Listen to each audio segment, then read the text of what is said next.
last night here at the University in Columbus in the great state of Ohio, and I am thrilled to be here with all of you. And I want to thank Tony for his introduction. He made the greatest case against my opponent, didn't he? Thank you, Tony. And thanks to Mayor Ginther and Congresswoman Beatty and to my great friend, your former governor, and with your help, the next Senator, Ted Strickland. Any of you see that debate last night? I'll tell you what, I'm not sure you'll ever see anything like that again. At least I hope you won't. It was such a clear display of what's at stake in this election. And I am thrilled to have the chance to talk with all of you about what we can do together, because I truly believe we are stronger together, to move our country forward. Now, the one thing I thought about last night and said was, as I was standing there on the stage with my opponent, was to remember what Michelle Obama had said. To paraphrase her, one of us went low and one of us went high. I want you to understand, I want to be a president for all Americans. I think the American dream is big enough for everybody. And I am honored to have support, not just from Democrats, but from independents and Republicans, because we've got to pull this country together if we're going to move into the future. Together, creating what we need for ourselves and our children. Now, I got to tell you, tomorrow's a big day in Ohio for this election, because tomorrow, October 11th, is the last day to register in Ohio. And I hope every one of you will take your phones out, go to iwillvote.com to confirm that you are registered. Because we want everybody to vote, and we particularly want young people to vote, because this is your election more than anybody else's.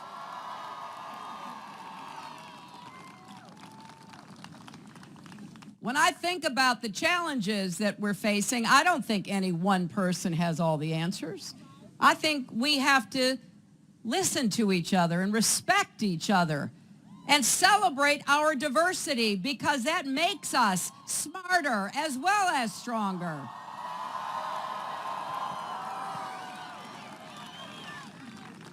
Donald Trump spent his time last night attacking me when he should have been apologizing.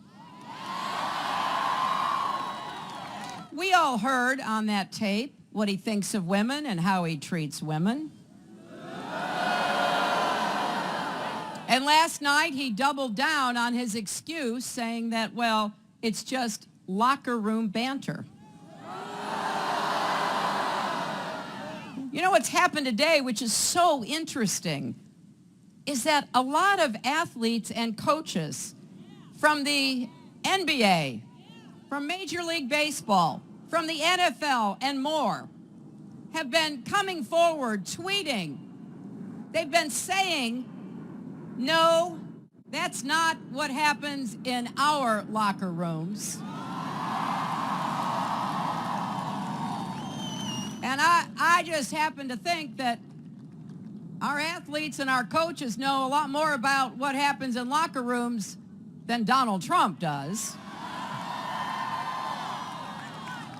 But you know, it wasn't just this one video that was so disturbing, even shocking. We have seen this kind of behavior throughout this entire campaign. And it's not just about women. Yes, he's insulted and demeaned women. We've seen it over and over again. But he has targeted others as well. He's disrespected and denigrated African Americans and Latinos, Muslims and POWs, people with disabilities and immigrants. He is an equal opportunity insulter if there ever was one. That is not what we are in America. And it may be who he is, but this election is our chance to show who we are. We are better than that. We are bigger than that. And I want to send a message to every boy and girl, every man and woman in our country, indeed, to the entire world, that that is not who America is.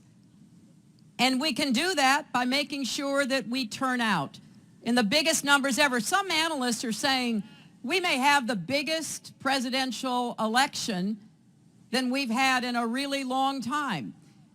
And the main reason is because your generation, the young people of America, are the most tolerant, open, and generous generation in American history.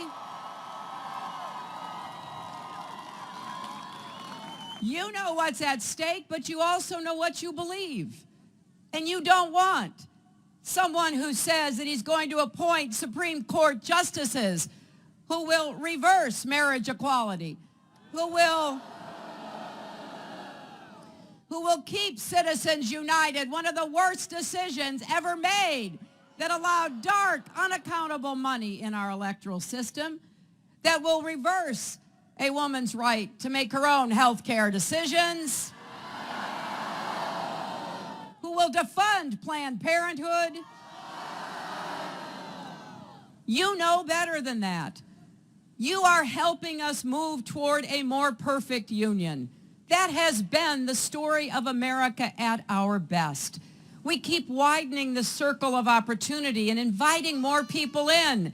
If you're willing to do your part, you're willing to make your contribution, there is a place for you in this nation of ours. We don't have to make America great. We've got to do what we can to make sure it remains great and it becomes greater because we keep broadening that circle of opportunity. And please never forget, America is great because America is good. And if we deviate from our fundamental values, and that's indeed the kind of campaign my opponent has run. He has said he would order our men and women in uniform to commit war crimes. He has said he would impose a religious test on who could come into our country, a nation founded on religious freedom and liberty. This is turning the clock back, not just a few years, but centuries. The only way to rebuke this is to vote. Use the single most important fundamental right you have as citizens of America. And when you do, I want you to know what you're voting for, because I don't want you just to vote against something. I want you to vote for something. And here's what we're going to do. I believe our economy should work for everyone, not just those at the top. So I am ending this campaign the way I started my career all those years ago when I went to work for the Children's Defense Fund. As soon as I got out of law school, I said, I don't want to do anything else other than work hard and advocate for kids and families. So I was fortunate to have the chance to be really on the front lines of a lot of change, helping to get the law that enabled kids with disabilities to go to school. Now, most of you may not and have any reason to remember this because you weren't born, but there was a time in our country not so long ago when if you had a disability, if you lived in a school district, there was no requirement that they make accommodations for you.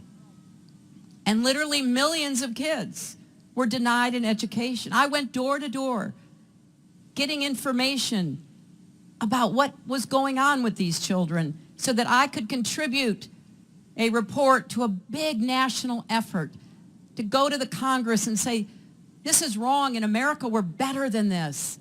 Open the doors of our schools to kids with disabilities. And then I was privileged to work to make sure that we got young people out of adult jails and prisons where they had no reason to be in the first place. So when Donald Trump talks about what I've been doing for the last 30 years, I welcome that.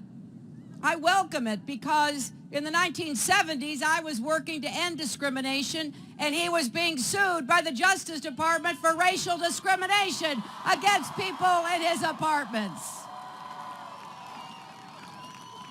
And in the 1980s, I was working to improve the schools in Arkansas, to make sure that teachers were well paid and that the coursework was going to prepare kids for the future. Well, he was getting a loan for $14 million from his father to start a business. And in the 1990s, I went to the UN Conference on Women and said, women's rights are human rights.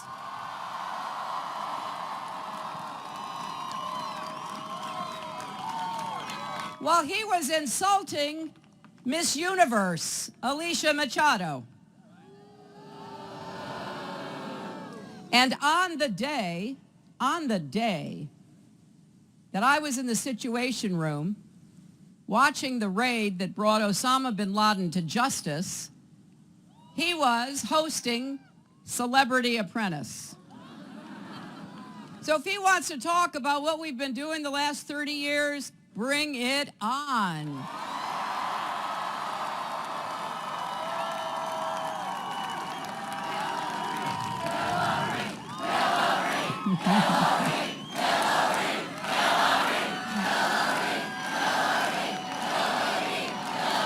So, we've got to make up our minds about what kind of economy we want, and I'm pretty clear about that. I think we want new jobs with rising incomes, and I want us to have the biggest new jobs effort since the end of World War II. And I have some specific ideas in mind.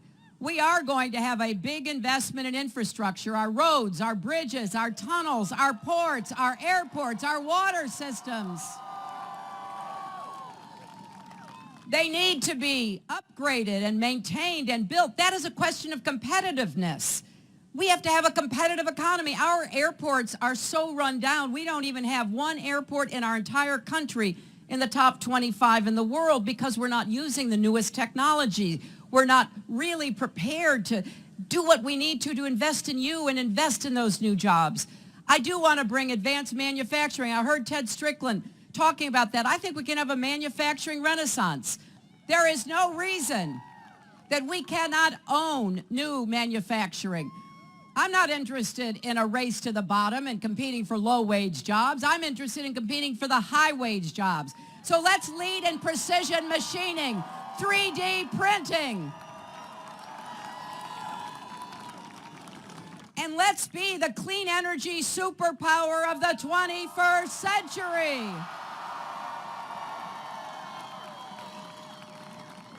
Some nation's going to have that title. I think it's either going to be Germany or China or us. It should be us. No question it should be. So what are we going to do? We're going to fight climate change. And we're going to lead the world in fulfilling the requirements of the Paris Agreement. I'm running against somebody who doesn't believe in climate change, or at least he says he doesn't, who's even said he thinks it's a hoax created by the Chinese.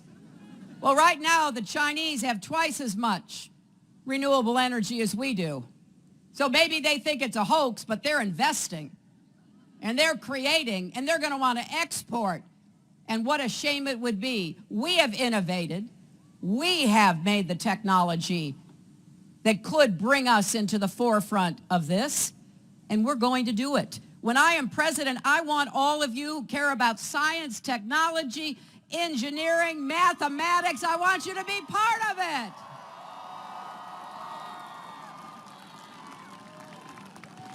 And while we're growing the economy, we are going to make it fairer. We are going to raise the national minimum wage because no one who works full-time should be left in poverty. And don't you think it is finally time to guarantee equal pay for women's work?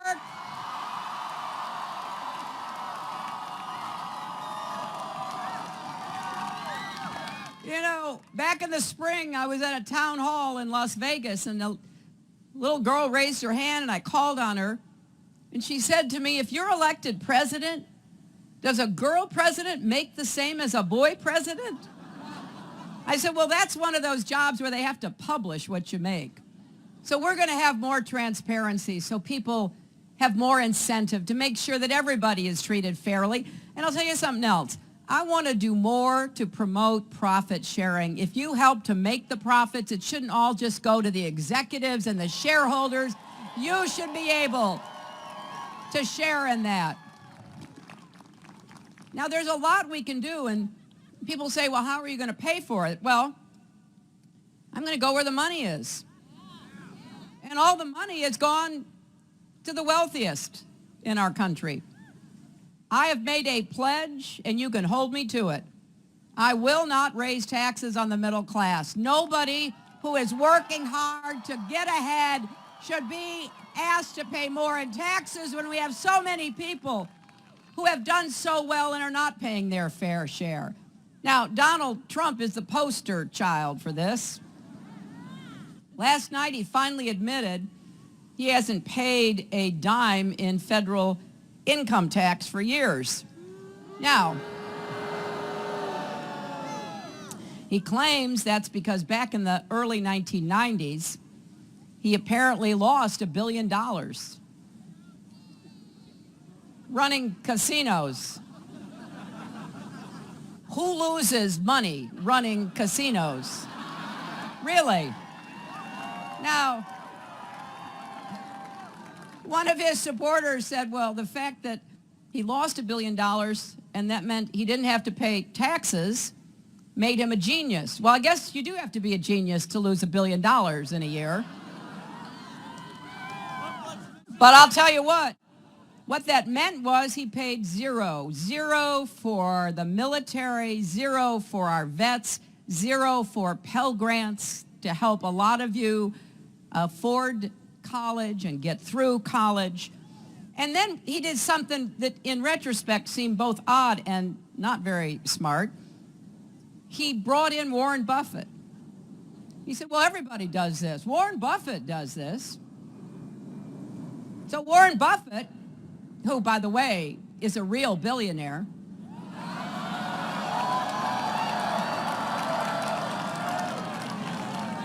Warren Buffett heard that, pretty hard to miss, and so he put out a statement today. And here's what he said. He said, I have paid federal income tax every year since 1944 when I was 13. He said, I have copies of all 72 of my returns, and none uses a carry forward. That was the gimmick Trump used to avoid paying his fair share. And then Warren Buffett ends by saying, finally, I've been audited by the IRS multiple times and am currently being audited. I have no problem releasing my tax information while under audit.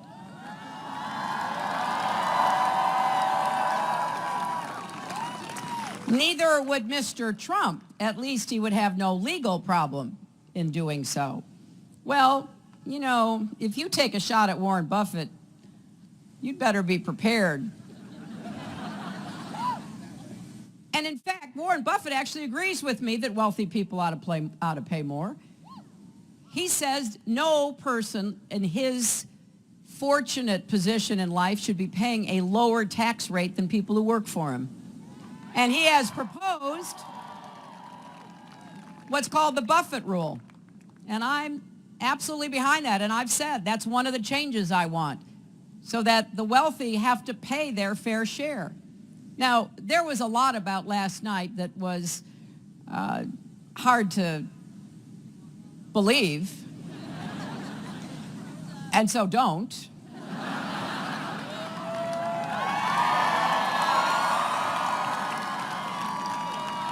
But one of the things that really struck me was he had no answer. You know, he's not usually tongue-tied, but he had no answer when confronted about the report that he's been buying cheap Chinese steel for his construction projects instead of American-made steel that supports good American jobs. Now, I know you've seen reports, and you've probably seen a lot of the visuals coming out of his rallies. He's had a lot of them across Ohio.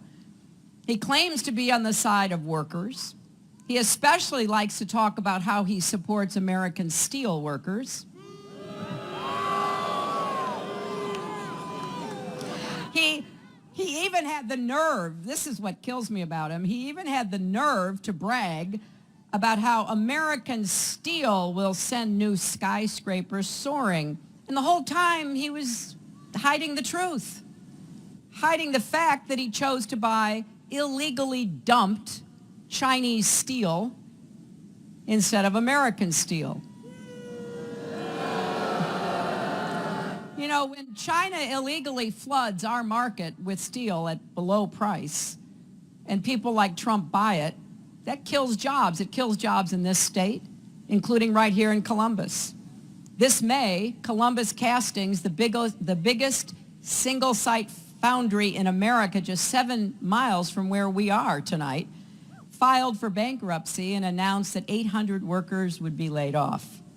Now, when I think of that, and I think of the way Trump has been playing people, it really gets me upset. There's no justification for it, but it fits him to a T. For all his talk about putting America first, he's made his products in at least 12 other countries. Trump's suits and ties were made in Mexico and China. They could have been made right here in Ohio. In fact, he could have made his ties 3 miles from the Trump Tower in New York. So we've got to figure out how we have an economy that really does produce growth and rewards companies that do the right thing. And that, for me, means we need to have a tax system that rewards investment in our country, investment in workers, investment in plant and equipment, investment in research and development, and give the good guys a chance to get ahead instead of being taken advantage of by Wall Street and others. We are going to end the cowboy culture on Wall Street and what happens in too many boardrooms. We're going to defend the tough new rules on Wall Street that President Obama got passed, the Dodd-Frank rules. Trump wants to do away with those. He also wants to do away with the Consumer Financial Protection Bureau, something that was designed and created by my friend, Senator Elizabeth Warren, to protect consumers.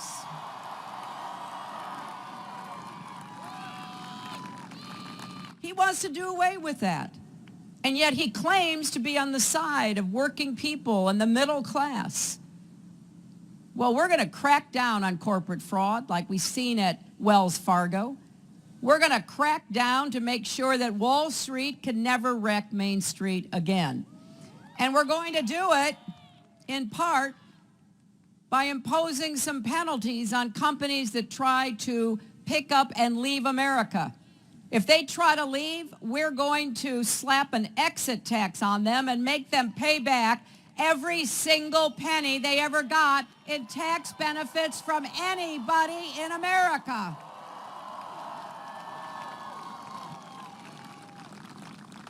We're also going to end the carried interest loophole.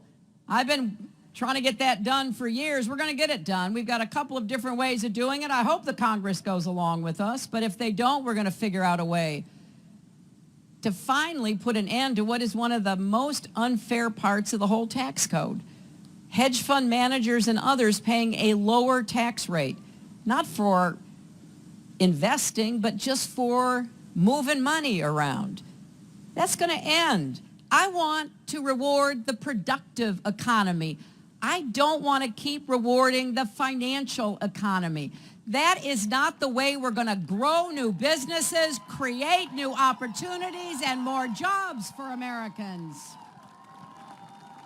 Now, people in Ohio often ask about, well, what are we going to do about trade? Well, we're going to have smart and fair trade. That's what I love about your Senator, Sherrod Brown. He is one of the best advocates for the kind of trade deals we should have. Look, we've got to trade with the rest of the world. We're only 5% of the population of the world. We got to trade with the other 95%. When I was Secretary of State, we really bore down on this, and we increased American exports 30%, and in particular 50% to China, because we stood behind every American business. We helped them knock down every barrier so that they could get into those markets and sell. And I've gone toe-to-toe with the Chinese over trade. They have tried to slap unfair tariffs and prevent American companies from doing business without having to pay some kind of big fine or make some big deal. So we're going to stand up. I'm going to have a trade prosecutor who will report directly to me to make sure every trade deal we're already in is absolutely followed to the letter so nobody takes advantage of us. And I've always had three tests for trade deals. Does it create American jobs? Does it raise American incomes? Is it good for our national security? And when it comes to the Trans-Pacific Partnership, the TPP, it fails my tests. Once it was finally negotiated, I don't think it will do what I want it to do, so I oppose it. I oppose TPP now. I'll oppose it after the election. I'll oppose it as president, but I'm going to keep fighting to open markets so that we can get more jobs and rising incomes by exporting into those markets and doing business with the rest of the world. I saw a sign or a T-shirt out here about Social Security, and that may not always be something that people on a great university campus think about, but I'll tell you what, I am never going to let anybody privatize Social Security. That is off the table forever. So let's say yes to good jobs, but here's what else we need to say yes to. Let's say yes to good education from preschool all the way through college and university. I want every kid to be able to attend this great university and to do well. And you know, for a lot of kids, they're not prepared when they get to kindergarten and first grade. There's an achievement gap already. There's also a digital gap. We have 5 million homes, mostly poor homes, without access to the internet, so they're behind. I want this to be a true meritocracy. I'm tired of inequality. I want people to feel like they can get ahead if they work for it. So I want to have universal pre-kindergarten so every child can be prepared to be successful. I want good schools and good teachers in every zip code so every child has the best possible public education. And I think we made a mistake when we took what used to be called vocational education out of high school. We need technical education for more young people. Not everybody needs to or wants to go to a four-year college, but everybody should have the opportunity to get the skills that he or she needs to get ahead and be successful. I want us to have our community colleges working with our high schools and our businesses. We have a lot of job openings for machinists and tool and die makers, for coders, for all kinds of skills. And then when it comes to college, I want everybody who goes to a public college or university to understand what I am proposing that is a joint proposal from Senator Sanders and myself.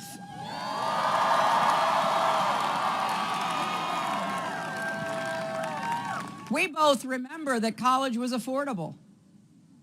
And it isn't for a lot of people now. And a lot of states have disinvested in their great public colleges and universities. So here is our proposal.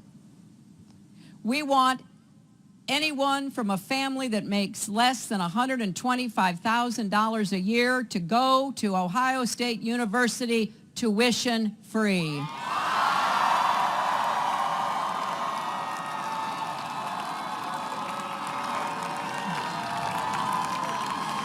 And for families over that line, we want you to go debt-free. So yes, you pay what you can afford, but you don't have to go into debt to go to Ohio State.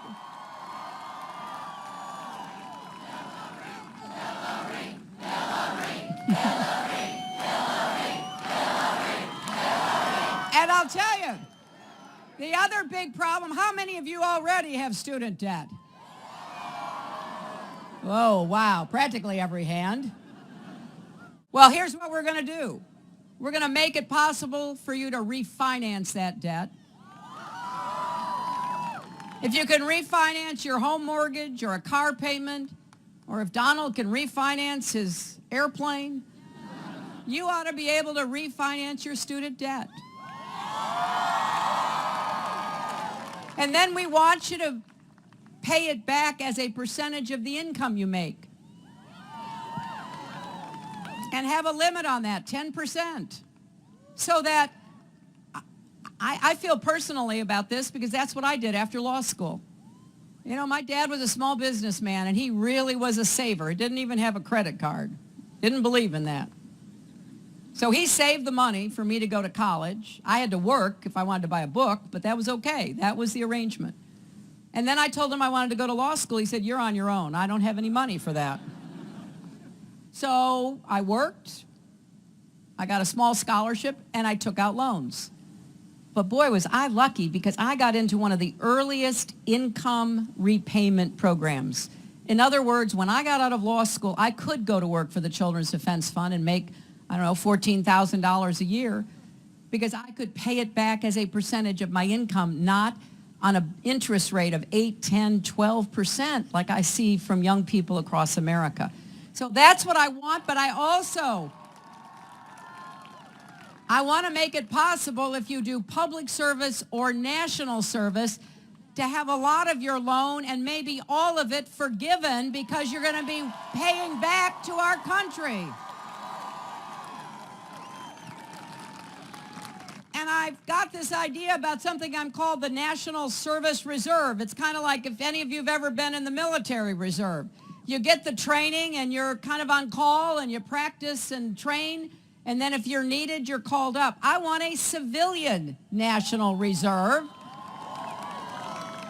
And I want people of all ages in it. And we would train you so that if there's a natural disaster or some other problem that has to be dealt with, we could call you up to go do that. And it's a way of making sure that people are giving back all the time to this country. Because that's how we build solidarity. That's how we get to know each other better. So I'm pretty excited about what we're going to do together, and I can't do any of this without your help. I really am asking you to do everything you can to make sure you're registered, to tell your friends and anybody else you can talk to make sure they're registered. As I said, go to iwillvote.com. You can find it out right there on that site. And we'd love to have you be involved in the campaign because I know that if we win in November, we can summon the positive spirit of our country back again. I think I have to do everything in my power to bring people together, and I will. It's really important to me that you know that I want to be your president, whether you vote for me or not. Obviously, I hope you do, but I will be your president, and I will stand up for you, and I will work for you, and I will fight for you. So please, if you're not registered, get registered by tomorrow, and then you can start voting October 12th. And whatever issue you care about, imagine that that is on the ballot. Imagine if you believe the minimum wage should be a living wage. If you believe that we finally should have paid family leave in this country like every other advanced economy. If you believe climate change is real and we can save our planet by creating a lot of jobs at the same time. If you believe diversity is America's strength, not a weakness. If you believe women should be able to make our own health care decisions, and that LGBT Americans should be treated equally across America, and you should be able to live up to your potential no matter who you are or where you come from, then start voting October the 12th. And I promise you this, together we're going to prove that we can make the future what it should be for all of you, that there is a positive, optimistic, confident America out there, that America's best days are ahead of us, not the dark and divisive vision of my opponent, but one in keeping with what I see as I travel across America. The energy, the dynamism, the entrepreneurial spirit of all Americans, but particularly young Americans. So please, join this campaign. Be part of it for the next 29 days. And together, we will prove that we can have the future that we want and that, yes, love trumps hate.